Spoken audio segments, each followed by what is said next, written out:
Bonjour.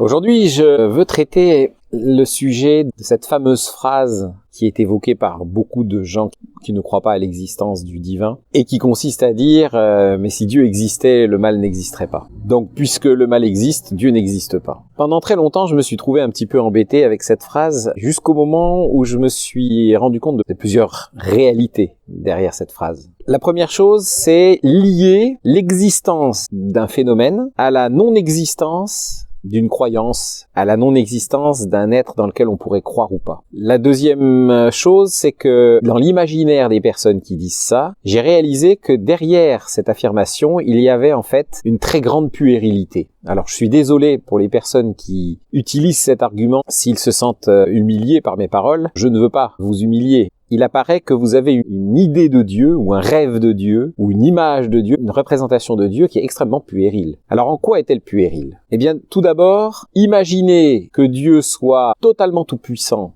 c'est-à-dire qu'il puisse faire ce qu'il veut, quand il veut, et qu'il le réalise, effectivement, ça relève d'une image d'enfance. C'est-à-dire que ça relève d'une image que l'on a du parent qui finalement fait tout ce qu'il veut avec nous et même quand on n'est pas d'accord. En réalité, ce que la Bible dit de Dieu et ce que, si l'on y réfléchit bien, Dieu peut être, ne ressemble en rien à des parents qui ont tout pouvoir sur leur enfant et qui l'exercent plus ou moins bien, plus ou moins abusivement. Et donc c'est en ce sens que je dis que l'image des personnes qui affirment que si Dieu existait, le mal n'existerait pas, leur affirmation est puérile. J'aimerais juste évoquer avec vous ce que serait Dieu s'il existait. Déjà, je regarde tout autour de moi. Je regarde tout ce que nous sommes nous-mêmes capables de créer. Je vois toutes les merveilles et les diversités de la vie. Et je me dis donc, tout en ne voyant personne à l'œuvre au niveau de la pousse des plantes, de la reproduction animale, de l'infiniment petit et de l'infiniment grand, eh bien je me dis que celui ou celle qui est à l'origine de tout ça, il doit aimer la beauté.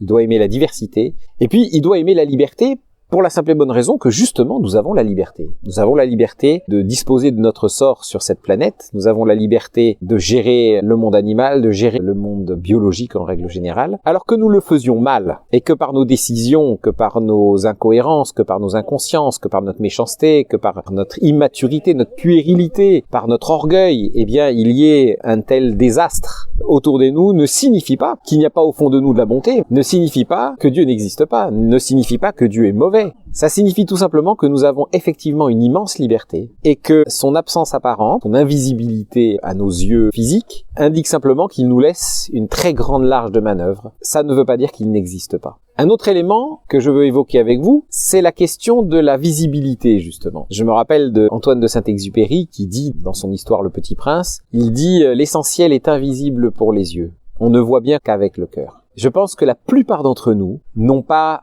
réaliser la profondeur, les niveaux de profondeur de cette phrase. Même si des actes d'amour peuvent se voir et se voient, puisque nous œuvrons tous dans un désir d'améliorer le monde, il n'empêche que les sentiments que nous éprouvons, les décisions d'amour que nous prenons et la profondeur de soi et de l'autre ne peuvent se voir qu'avec le cœur et donc dans un mode, dans un registre avec des paramètres, avec un alphabet que nos yeux ne connaissent pas, que nos oreilles n'entendent peut-être pas. Il nous faut donc passer à un niveau supérieur de profondeur, si je peux m'exprimer ainsi, pour pouvoir effectivement expérimenter, croire qu'il y a une divinité, un divin, qui œuvre de manière visible, mais que nous n'arrivons pas à interpréter comme tel, qui intervient et qui œuvre de manière audible, mais que notre interprétation faussée ne permet pas d'entendre correctement. Il y a un être, il y a une divinité, il y a un divin qui est à l'œuvre dans ce monde et qui fait que la plupart d'entre nous essayons non seulement de vivre, mais de faire mieux vivre les autres. Donc à tous ceux qui ont cette phrase comme